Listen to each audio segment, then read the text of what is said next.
Hi Chem students, it's Mrs. Hessel and welcome to today's lesson over natural radioactive decay. I'm starting on page 6 in your notes. Please have something to write with and a highlighter. So many isotopes are radioactive. This means that they undergo radioactive decay or naturally break down into smaller elements and release particles and energy in the form of radiation in the process. So something really important you need to understand is the reason why they break down.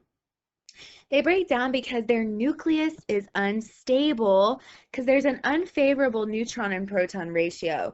When they decay, they form a new element that is more stable. So you can see in the picture I've got my radioactive atom. It's forming a new particle that's more stable, and it's releasing energy and radiation in the process. There are two simple types of radioactive decay, alpha and beta. Let's talk about alpha first. So alpha decay, it releases an alpha particle, which is a helium nucleus. So this sign, alpha, kind of looks like a little fish if you're drawing it yourself. The alpha particle has a mass of 4 and has an atomic number of 2.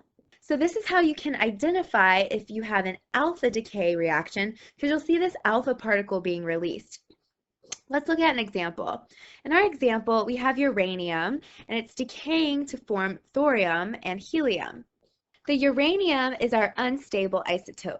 And after decaying, it's forming something more stable and releasing our alpha particle in the process. Something I want you to notice in these decay reactions is that the mass number and the atomic number are conserved. So let's look to see what I mean. On top, on the product side, we have 234 plus 4, which gives us 238, which is equal to 238 on the reactant side. On the bottom, we've got our atomic numbers, 90 plus 2, which gives us 92, which equals our uranium on the reactant side. So it's important that the atomic and mass numbers are conserved in these decay reactions.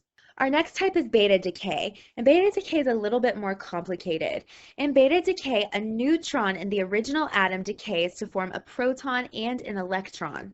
The neutron is represented in the original element, the proton is represented in the new element. The overall result is that a beta particle, which is a high-speed electron, is released. So let's look at our example. We've got really unstable lead that's going to decay. It decays and it forms bismuth, which is more stable, and it releases our beta particle in the process. Now, this time, if you're drawing beta, it's a B with a little tail. And a beta particle is just a high-speed electron, so we represent it with an E, 0 for the mass number, and a -1 for the atomic number. Again, mass number and atomic number are conserved. So on top, 210 plus 0 is 210. And 83 minus 1 is 82, so the atomic number is conserved as well. Something really important to note is that both kinds of decay release gamma radiation as well, gamma radiation being represented with this funky Y. Gamma radiation is pure energy. It's not a particle, so it's not represented in the equation. But realize it's released with alpha and beta every time. So I may ask you, what type of energy or what type of radiation is released in the following reaction? And if an alpha particle is released, it's alpha decay, but understand that gamma radiation is also released in the process. Okay, comparison of alpha, beta, and gamma radiation. So the alpha particle is the most massive. It'll cause the most damage over a short range, but the good news is it's the least able to penetrate surfaces. You can stop it very easily with a piece of paper. If you look at our little picture up here, alpha particles cannot penetrate our skin. So our body has a natural barrier, meaning our skin, that protects us from alpha radiation. Next, we have beta radiation. It's less massive, it causes less damage, but it's more able to penetrate surfaces.